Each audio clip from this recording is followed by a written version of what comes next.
여러분 반갑습니다. 일주일 잘 보내셨습니까? 예. 날씨가 조금 살살하죠, 그죠? 예. 그, 뭐 어디 중부지방 이런 데 눈이 많이 온다는데 여기는 뭐 전혀 그런 기미가 없네요, 그죠? 아주 날씨가 화창한 것 같습니다. 또 오랜만에 저희가 기존에 공부하던 아담 브람스의 사라짐의 기술을 가지고 오늘 법회를 진행하겠습니다.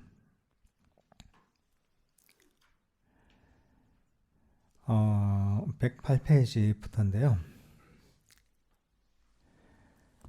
지금 우리가 선정에 관한 이런 부분을 다루고 있습니다. 수행을 통해서 도달할 수 있는 아주 깊은 체험이죠. 자신의 감각이 사라지고 그리고 그 과정에서 이 본인이 거의 에고가 사라진 듯한 경험을 하게 됩니다.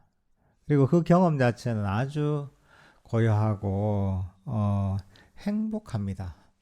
그래서 그 경험 속에서 엄청난 법열 혹은 연락을 얻을 수가 있습니다. 대단한 행복감을 얻게 됩니다.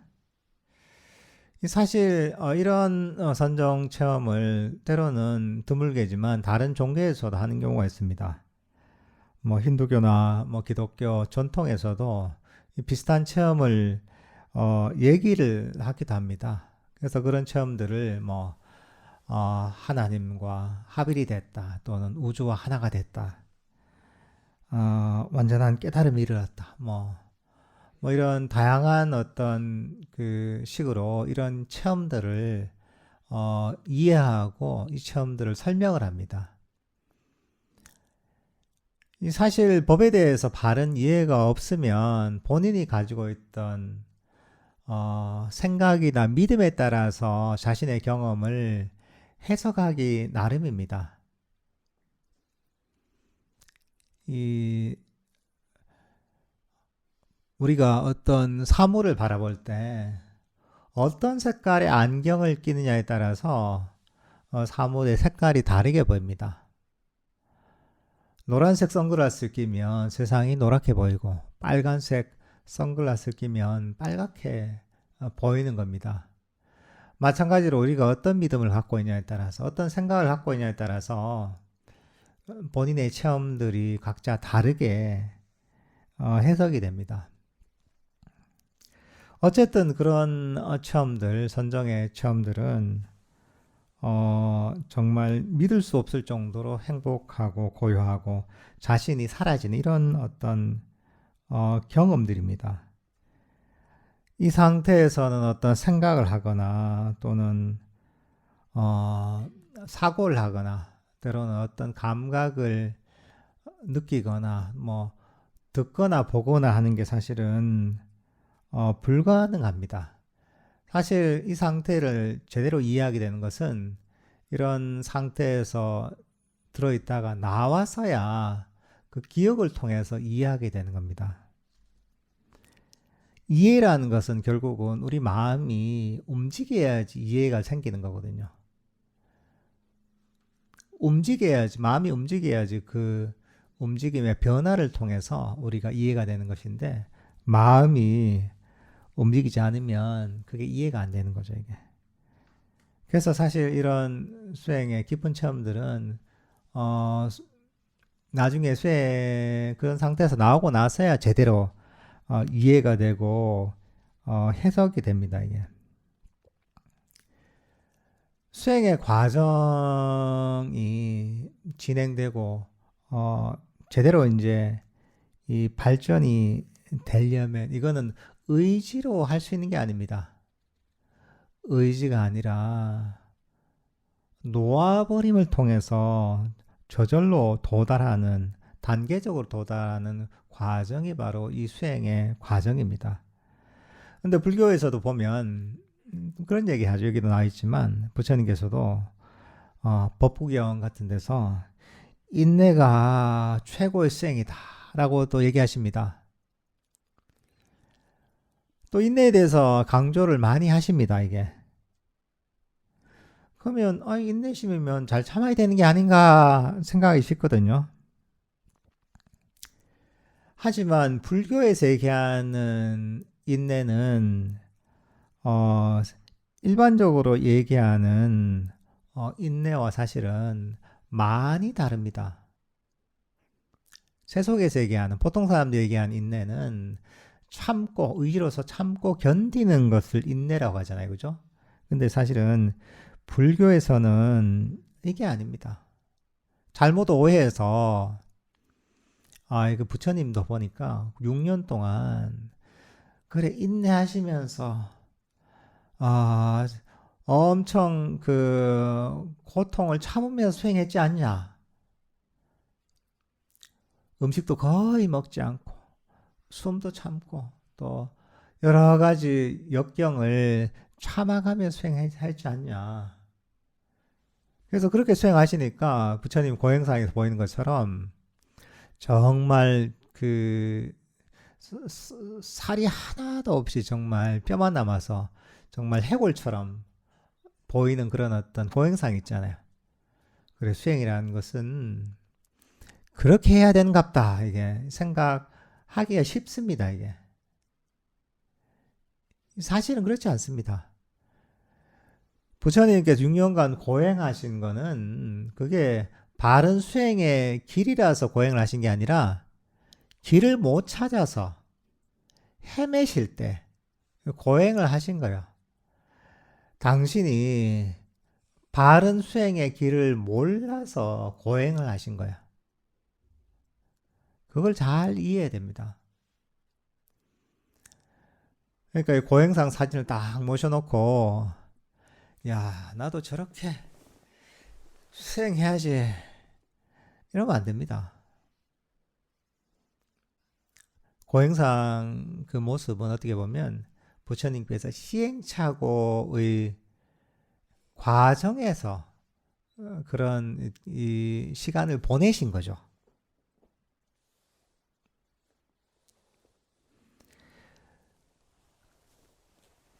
사실 불교에서 인내라는 것은 의지로서 참고 애쓰고 얻으려고 하는 게 아니라 가만히 지켜보고 내버려 둘 수 있는 게 진정한 인내입니다. 어떤 것이 일어나든 거기에 관여하지 않고 내버려 둘 수 있는 거죠. 그저 지켜보고 알기만 하는 거죠. 가만히 지켜보고 알기만 하는 것. 거기에 관여하지 않는 것이 사실은 이 수행의 핵심입니다. 우리가 아나파나사티 호흡 명상을 할 때도 잘못 오해하면 호흡을 놓치지 않고 억지로 알면서 이걸 계속 의지로서 견뎌내야 된다 생각이 쉽지만 사실은 그렇지 않습니다. 호흡이라는 명상 주제를 알아차리면서 최대한 관여하지 않도록 하는 게 핵심입니다. 호흡을 할 때도 호흡에 관여해서 내가 어떻게 통제하려고 하는 게 아니라 가만히 있는 그대로 내버려 두고 그저 알기만 하는 거죠. 나는 호흡의 과정에 전혀 관여하지 않고 한 발 물러서서 알기만 하는 거죠. 그게 핵심입니다.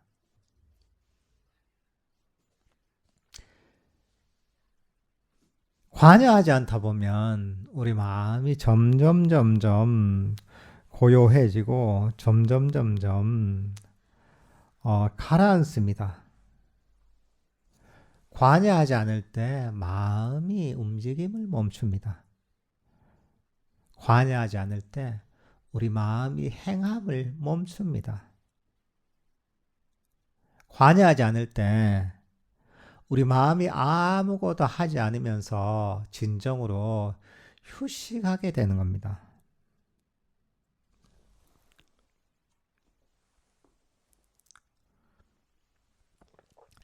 그러면 모든 것들은 점점 점점 사라집니다. 수행의 과정에서도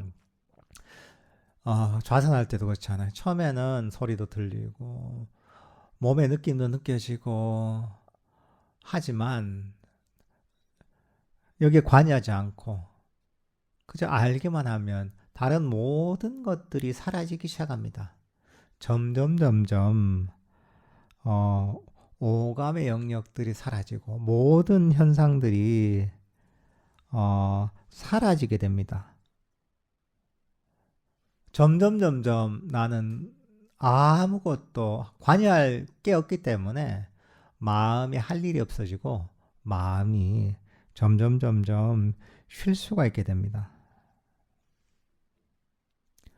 특히나 우리한테 많은 해야 될 어떤 의무를 주고 일할 거리를 만들어주는 게 바로 과거와 미래라는 겁니다.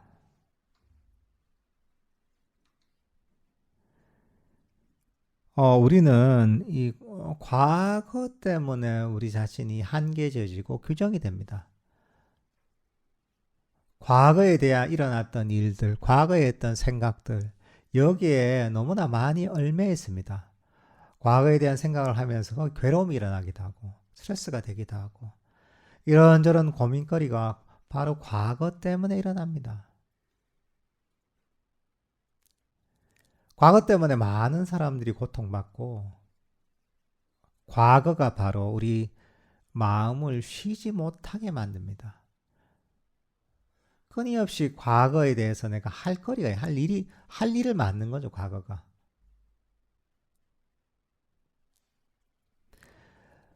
미래도 우리를 쉬지 못하게 만듭니다. 이런저런 걱정이나 고민이나 불안들, 계획들이 있단 말이죠. 거기에 대해 생각하다 보면 마음이 쉬질 못합니다.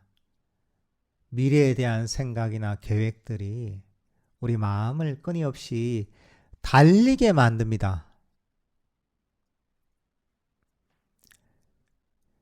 여러분이 지금 본문을 듣고 있지만 마음은 과거로 달려가고 있고 마음은 미래로 달려가고 있는 경우가 많습니다. 지금 앉아있지만 집안에서 하지 못한 일이 생각나기도 하고 지금 여기 앉아있지만 내 저녁에 한 약속이 생각나기도 하고 지금 여기 앉아있지만 내일 월요일 날 식당에 가서 해야 될 일이 생각나기도 합니다. 굳이 내가 할 필요가 없음에도 불구하고 습관적으로 우리는 과거나 미래로 달려갑니다.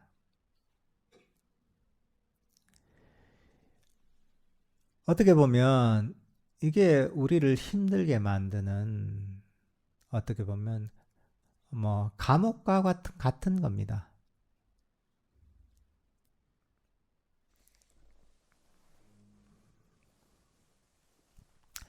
근데 우리가 과거도 버리고 미래도 버리잖아요. 이것들이 전부 실체가 없음을 꿰뚫어 보는 거죠. 이해하고 꿰뚫어 보고. 그래서 과거도 버리고 미래도 버리면 어떻게 됩니까?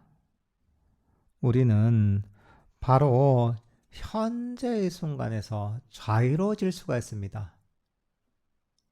현재의 순간에서 이 아무것도 하지 않고 쉴 수가 있는 겁니다. 여러분들은 여러분 자신이 아는 다른 뭔가가 되기 위해서 애쓸 필요가 없습니다.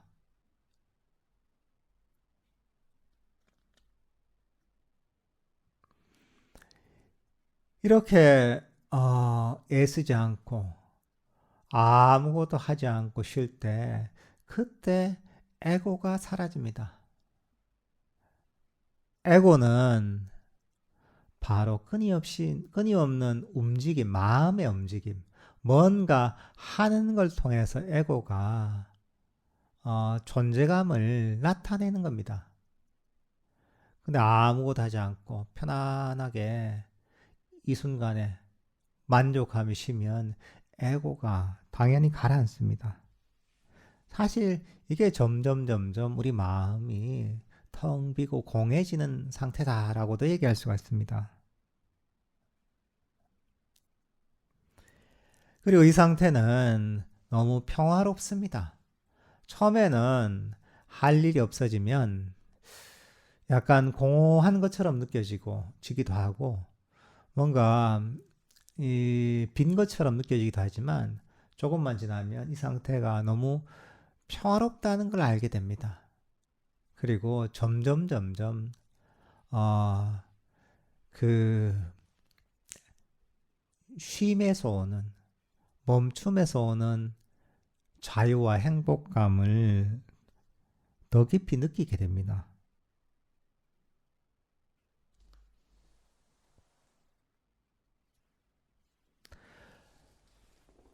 여러분이 지금 본문을 들을 때 다른 모든 것을 버리고 그냥 본만 듣고 있다. 이러면 여러분은 이 순간 상당히 자유로워집니다. 이 순간 여러분은 과거도 없고 미래도 없는 사람이 됩니다. 과거에도 신경 쓸 필요 없고 미래에도 신경 쓸 필요가 없는 겁니다.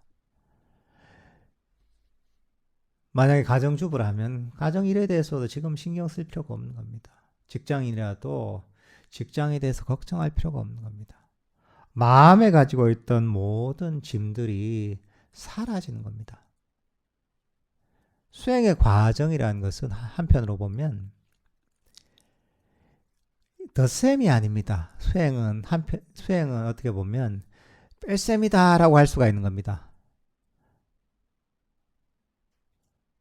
뭘 더해서 우리 수행에 발전하고 우리 마음이 평화롭고 행복해지는 게 아니라 자꾸 덜어내고 빼다 보면 우리는 더욱 평화롭고 행복해지는 겁니다.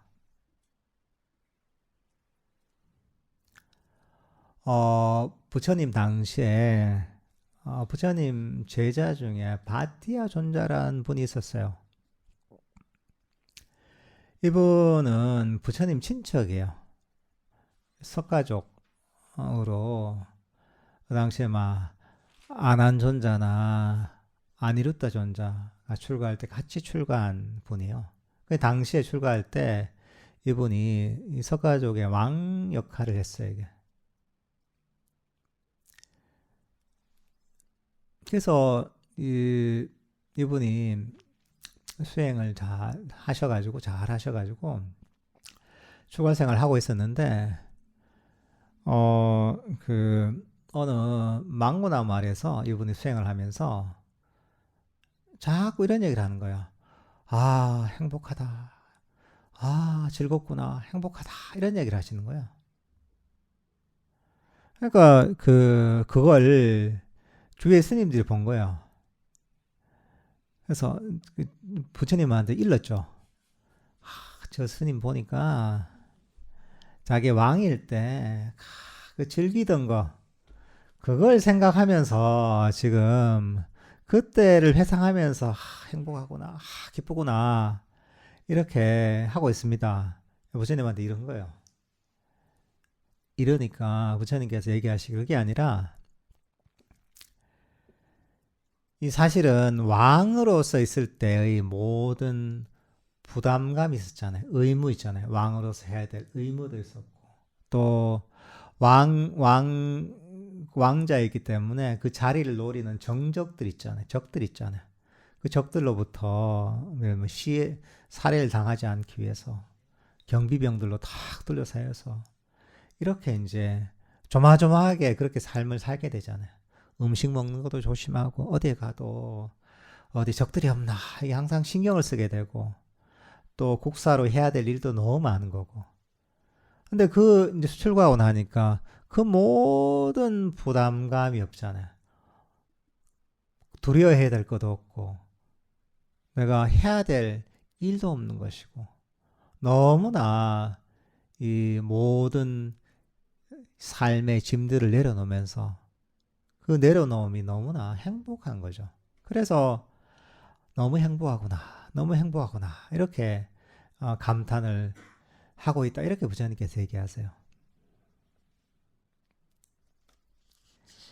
이 사실 우리가 어떤 행복감을 느끼기 위해서는 이 인식이 되게 중요합니다. 한편으로는 그럴 수 있죠. 만약에 출가를 했는데 그렇게 생각할 수 있죠.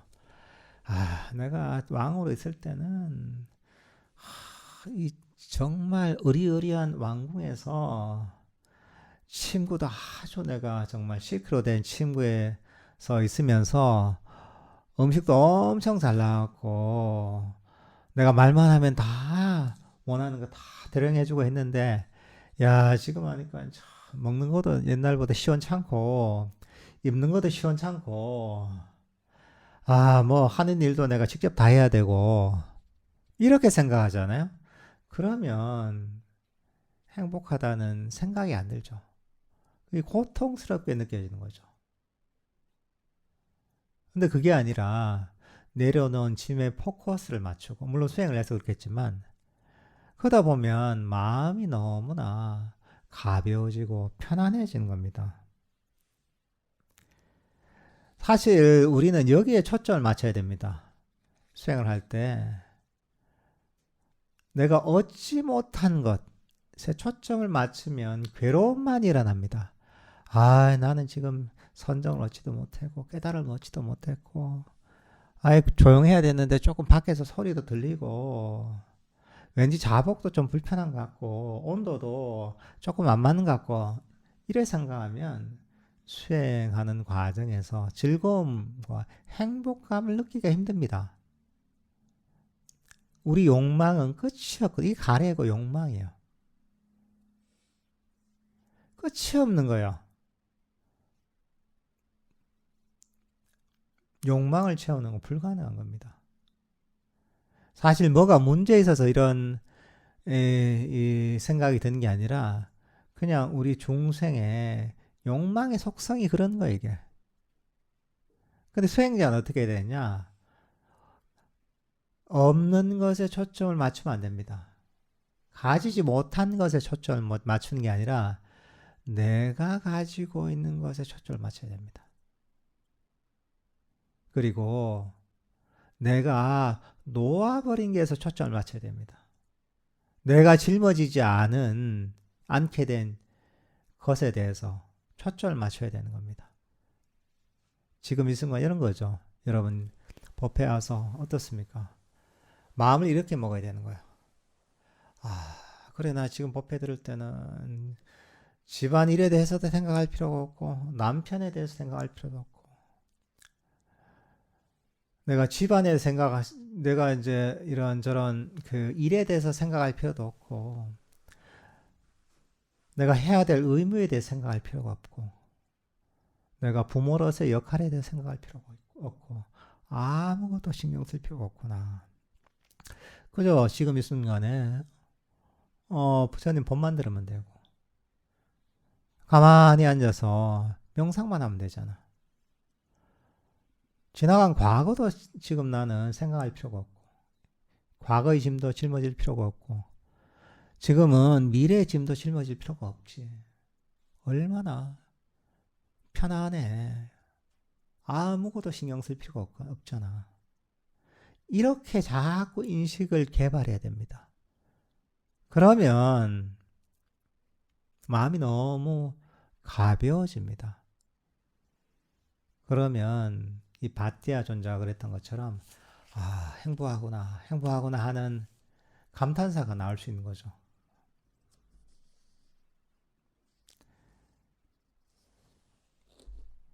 아잠 브라함스님도 보면 옛날에 발진 티푸스에 걸려서 태국에 계실 때 한 달 정도 입원하신 경우가 있었는데 굉장히 고통스러웠죠 이 병이. 근데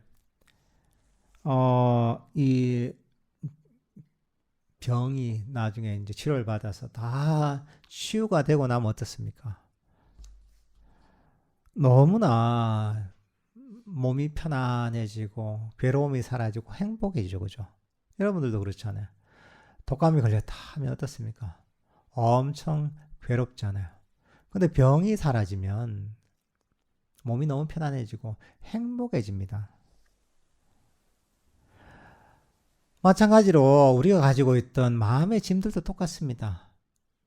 이 짐을 내려놓으면 걸렸던 정말 나를 괴롭히던 병이 사라진 것처럼 우리는 자유로워지고 우리는 행복해지는 겁니다.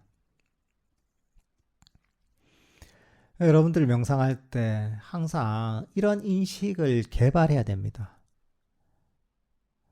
내가 얻지 못한 것, 가지지 못한 것, 성취하지 못한 것에 초점을 맞추면 안 됩니다. 이거는 보통 중생들이 가지는 그냥 습관이에요. 욕망을 일으키고 끊임없이 더 하는 가래에 휩싸여 있는 중생의 마음이에요. 수행자는 마음의 태도를 완전히 바꿔야 됩니다. 지금 이 순간에는 아무것도 걱정할 거 없고 아무것도 신경 쓸 게 없고 과거도 미래도 전혀 신경 쓸 게 없구나. 진짜 이 순간은 정말 일상의 모든 일들에서 벗어나 나서 나는 정말 마음의 성스러운 휴가다라고 여기는 거죠. 그러면 내면에서 기쁨이 생깁니다. 기쁘고 즐거운 상태에서 수행을 시작하게 되는 거야. 그러면 수행이 너무 편안해집니다. 사실 이런 것들이 보면 놓아버림의 행복이라고 할 수가 있습니다. 여러분 이렇게 마음가짐을 바꾸는 것만 해도 놓아버림의 행복을 느낄 수가 있습니다. 그리고 이렇게 하면 마음의 장애가 사라지기 때문에 훨씬 수행도 순조롭게 수월하게 진행이 됩니다.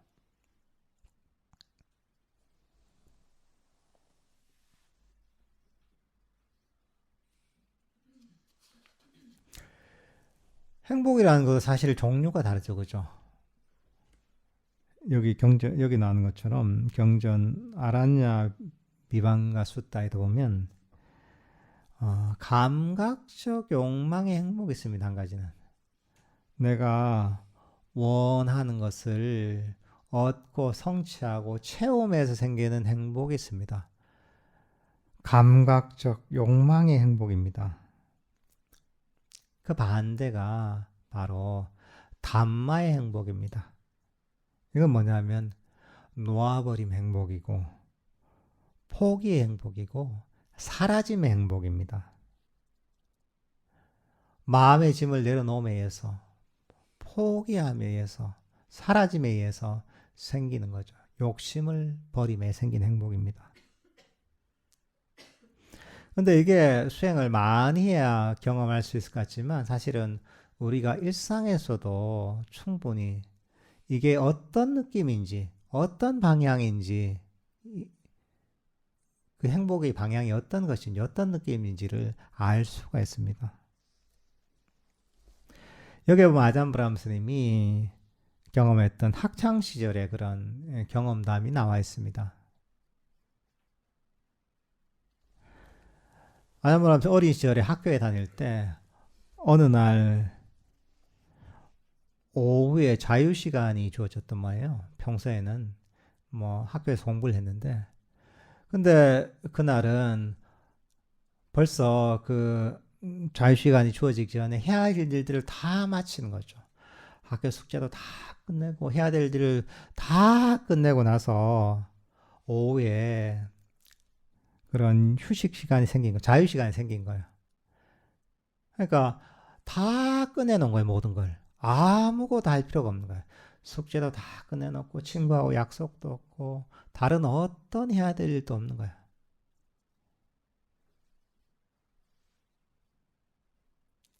근데 모든 것을 다 해놓으니까 더 이상 아무것도 할 일이 없는 거예요.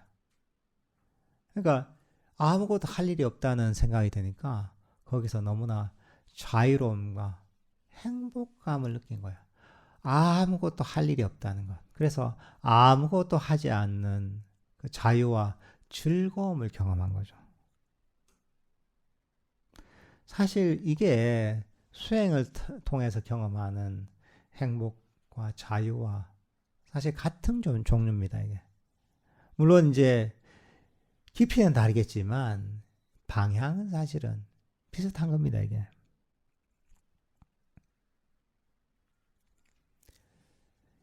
여러분들 수행을 할 때 그렇게 해야 됩니다. 지금 뭘 또 해야 되지 생각하지 마세요. 수행할 때도 그런 생각이 든다면, 또 뭘 해야 되지? 뭘 더 잘해야 되지? 그럴 때, 더 뭘 하지 않아도 돼. 이대로 충분해 하면서 현재의 순간에 만족하는 이런 마음을 개발해야 됩니다. 그저 현재의 순간에 만족하고 내가 가진 데 감사하는 마음을 개발해야 됩니다. 근데 그게 아니라 지금 이거 했으니까 선정도 없고 깨달음도 없고 뭐도 하고 이렇게 생각하잖아요. 그러면 그 순간 바로 마음에서 이 가래가 일어나고 욕망이 일어나고 마음의 장애가 일어나게 되는 겁니다. 수행이라는 것은 바로 그 원함을 버리는 과정입니다. 끊임없이 우리를 달리게 만드는 욕망을 버리는 과정입니다. 평소에는 그냥 알아서 사시고 편한 대로 수행할 때만이라도 이런 마음을 개발해야 됩니다. 그저 내 가진 데 만족하고 더 이상 바라지 않는 거죠.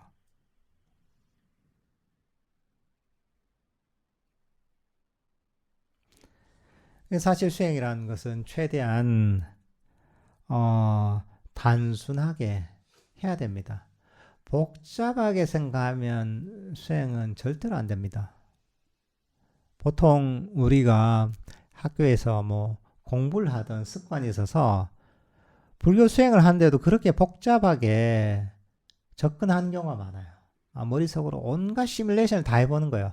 이랬으니까 이렇고, 이랬으니까 저렇고, 저랬으니까 저래야 되고, 이랬으니까 저래야 되고, 그거 다 내려놔야 돼요. 끊임없이 이건 뭐냐면 더 뭘 하려고 하는 거야. 없는 걸 자꾸 바라는 거야. 수행이라는 것은 단순하게 생각하면 됩니다. 없는 걸 바라지 않고 가진 데 만족하는 거예요. 아무것도 바라지 않는 거예요. 그저 해야 될 바만 하면 되는 거야. 아나빠나사티 호흡 명상한다. 그래 아무것도 바라지 않아. 지금 이 순간에 들숨 날숨 그래 이것만 알면 되지. 아무것도 바라지 않아. 내가 가진 호흡 이 호흡에 그냥 만족하는 거지. 호흡이 길든 짧든 거칠든 미세하든 잘 보이든 잘 안 보이든 내가 가진 이대로 만족하지. 사실은 이런 어떤 이 태도를 개발하는 것이 바로 수행의 과정입니다. 이게 바로 일종의 우리 수행의 바른 알고리즘이에요, 이게. 제가 사티를 그래 얘기했잖아요. Spiritual Algorithm for Truth Installation 했잖아요. 진리를 설치하는 영적인 알고리즘이다 했잖아요. 그 알고리즘이 뭐냐? 바로 하는 끊임없이 뭔가 하려고 하는 이런 욕심과 마음의 움직임을 내려놓고 현재 순간에 만족하면서 감사하면서 이 순간에 휴식하는 이게 바로 이 바른 마음의 알고리즘이라는 거죠. 이런 식의 알고리즘을 마음의 알고리즘을 개발해야 되는 겁니다. 이런 식의 마음의 알고리즘을 장착하도록 반복적으로 훈련해야 되는 겁니다. 그리고 사실 수행이라는 것은 내가 억지로 만들어가는 게 아닙니다. 이것도 인과의 결과입니다. 원인을 심으면 결과가 나오게 되는 겁니다.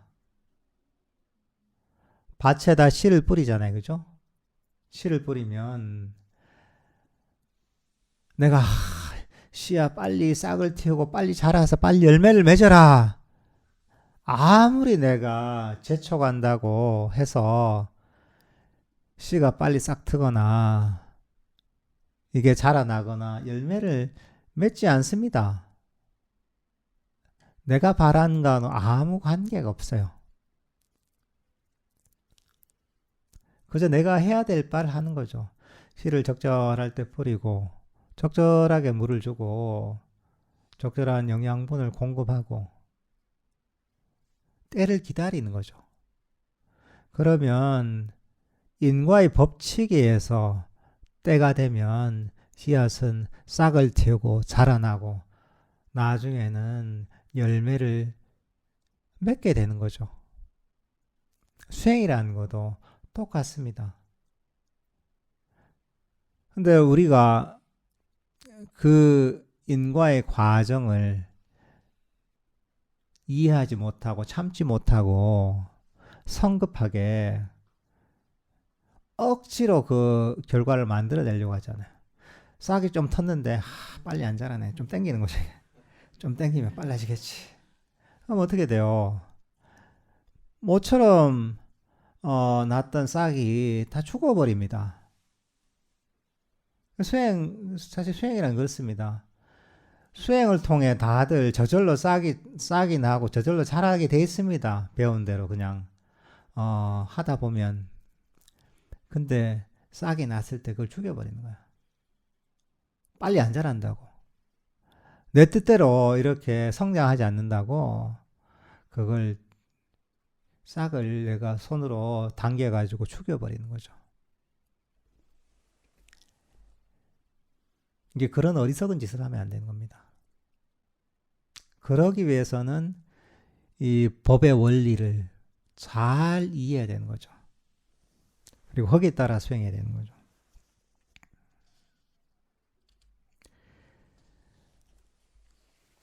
근데 어쨌든 이렇게 이제 우리가 법에 따라 수행하게 되면 씨앗을 심어서 저절로 인과의 법칙에 따라서 이 식물이 자라나듯 우리 마음도 점점 자라나게 돼 있습니다. 마음은 고요해지고 평화로워지고 행복해지는 방향으로 가게 돼 있습니다. 괴로움은 점점 사라지게 돼 있습니다. 그리고 시간이 지나면 그 행복감은 훨씬 깊어집니다. 근데 사실 이런 행복감은 두려워하거나 문제가 되지 않습니다. 이 행복에 집착하면 어떠지 이런 생각하지 않아도 됩니다. 이 행복은 바로 여러분을 고요함으로 이끌고 평화로 이끌고 궁극적으로 깨달음으로 이끄는 행복입니다. 부처님의 깨달음의 과정에서도 그런 게 나옵니다. 감각적 욕망을 버리고 악의를 버리고 바른 중도의 수행을 하다 보면 그런 행복감이 일어나는데 부처님께서 처음에는 그런 생각하십니다. 이 행복을 처음에는 두려워하셨죠. 고행을 할 때는. 하지만 이 바른 안목이 생기고 나서는 이 행복이 두려워할 게 아니라 오히려 추구해야 될 것이고 이 행복이 나를 깨달음으로 이끌 것이다 라고 부처님께서도 그 깨달음의 과정에서 수행하는 과정에서 그렇게 얘기하십니다. 이 바로 수행의 행복이라는 것은 우리를 깨달음으로 이끄는 행복입니다.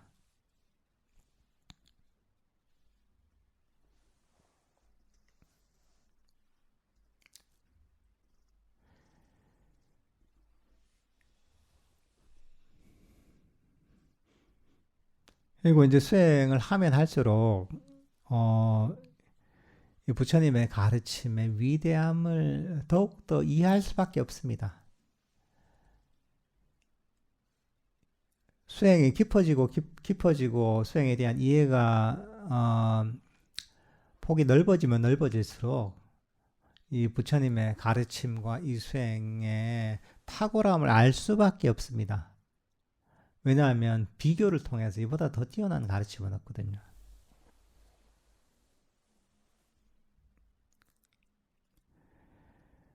그리고 나중에는 사실은 우리 이런 감각들, 6가지 감각기관에서 경험하는 감각들이 그전에는 이게 행복의 원천인 줄 알았는데 나중에는 이게 결국은 이 괴로움을 일으키는 불꽃과 같은 것이다 라고 이해하게 되는 겁니다. 부처님께서 그 가섭 삼형제를 제도하시면서 하는 법문이 불의 경이 있습니다. 그 경전을 가야시사라는 곳에서 설하시거든요. 그게 어떤 곳이냐면 가야 보드가야 바로 옆에 있는 가야 시내에 보면 그렇게 높지 않은 산이 있어요. 그 산에 그 정상 부분을 가야 시사라고 하거든요. 거기 가면 저도 이번에 갔다 왔는데 가야 시내가 쫙 보여 이게.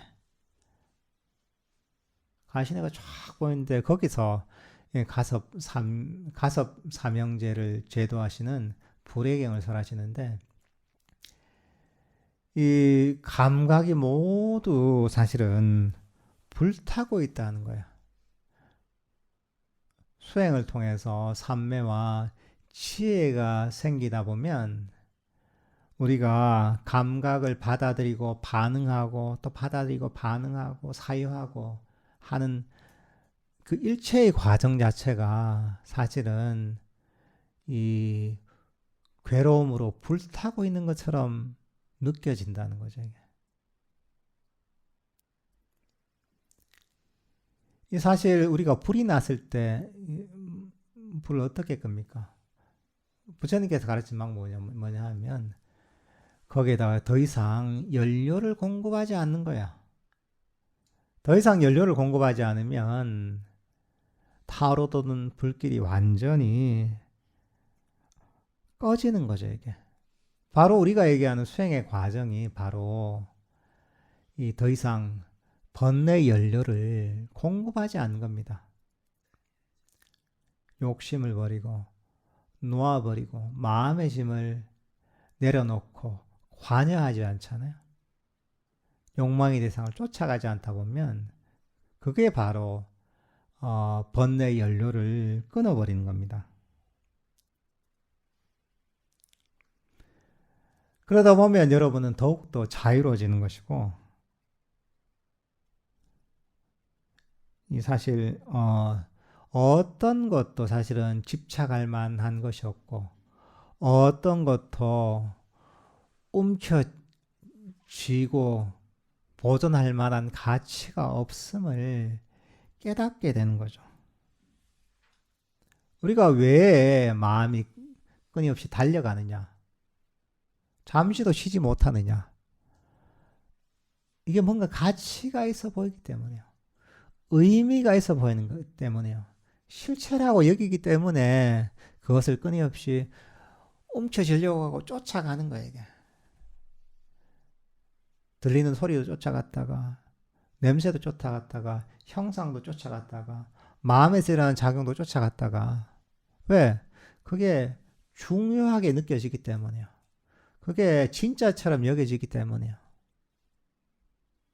근데 어느 순간 이 모든 것이 실체가 없음을 깨닫잖아요. 그러면 더 이상 쫓아가지 않는 거죠.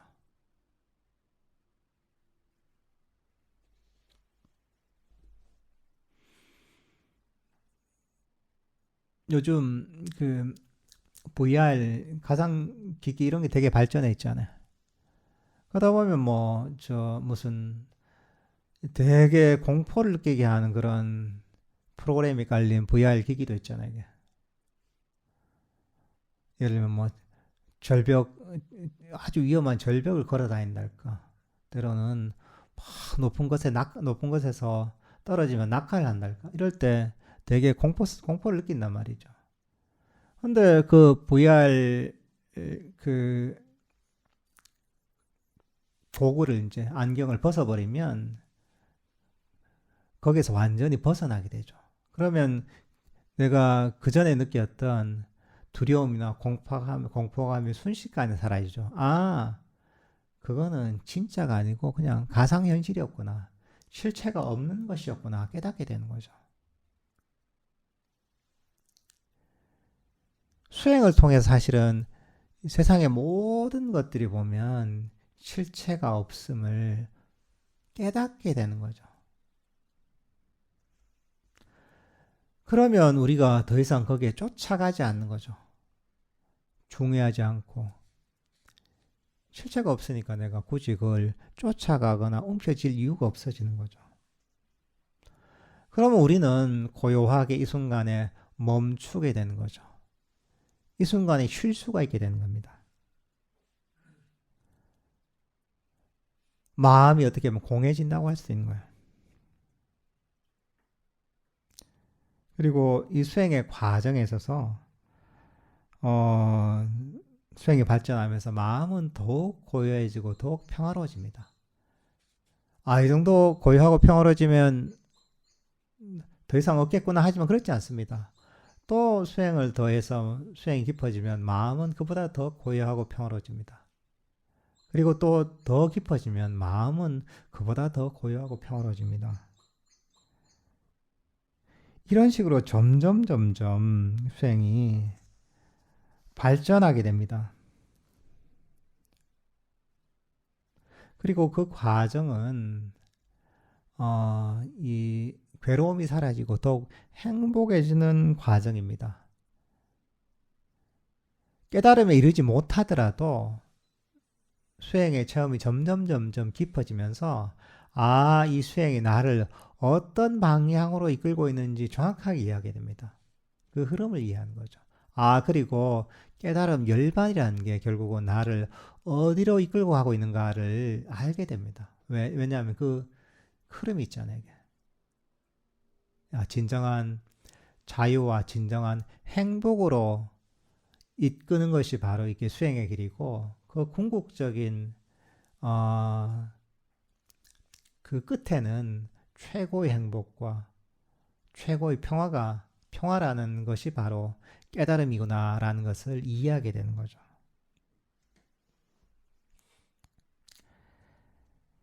그리고 이 수행의 과정이란 것은 제일 힘든 게 처음에 시작하는 게 제일 힘듭니다.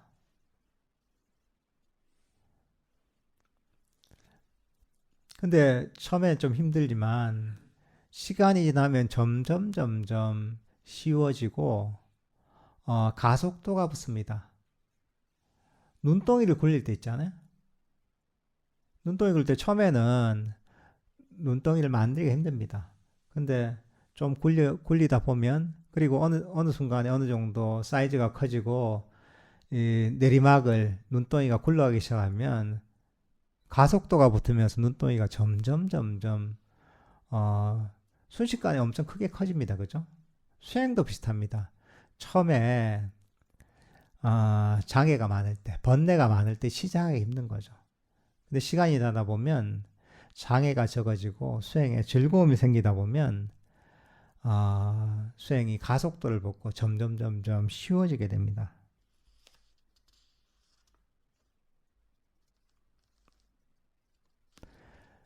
그리고 그 경험하는 과정에서 우리가 경전에서 읽는 내용들이 정말 제대로 이해가 됩니다. 아무리 우리가 니까야를 읽어도 부처님의 경전을 읽고 머리로 분석하려고 해도 사실은 수행의 체험이 없으면 이해가 안 됩니다. 왜냐하면 부처님의 가르침은 전부 체험을 설명한 거예요.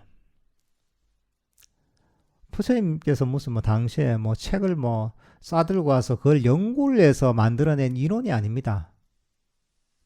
사유를 통해 만들어낸 이론이 아닙니다. 모두 당신께서 수행을 통해 직접 체험한 걸 설명한 거예요.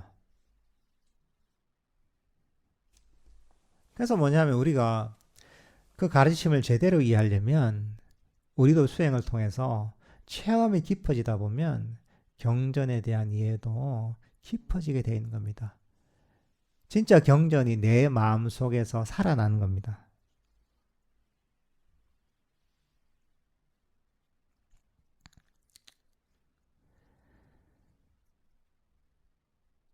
이 수행을 통해서 어, 세상 모든 것이 무상한 것임을, 무아임을, 사실은 고통임을, 이 모든 것이 실체가 없음을 점점 깨닫다 보면 염오심이 생기게 됩니다. 염오심이란 게 어떤 것이냐? 이건 뭔가 흔히 이제 단어가 염오라 하니까 뭐 싫어하고 이런 의미가 아닙니다. 아, 이게 중요한 게 아니니까, 실체가 없으니까 관심 가질 필요가 없구나 하는 마음이 드는 거죠, 이게. 아, 이거 중요하지 않네. 실체가 없네. 관심 가질 필요가 없고, 이거 움켜쥘 필요가 없구나. 이러면서 등을 돌리게 되는 거죠. 이게 염오심입니다.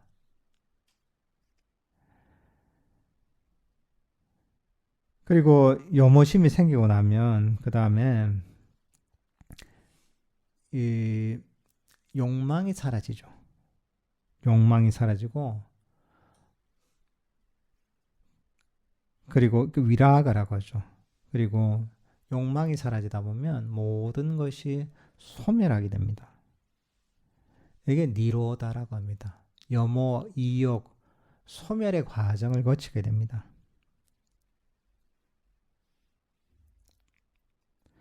그 과정에서 여러분은 점점 자유로워지는 것이고, 이 과정에서 대단한 행복도 생기고 엄청난 통찰도 생기게 되는 겁니다. 그리고 이 과정은 사실은 우리가 의지적으로 이걸 어떻게 만들어낼 수 있는 게 아닙니다. 우리가 배운 뭐 팔정도 수행 있잖아요. 수행의 길을 그대로 이 순간엔 실천하다 보면 명상은 저절로 발전하는 것이고, 그 발전의 끝에는 바로 이런 깨달음이라는 게 있는 거죠.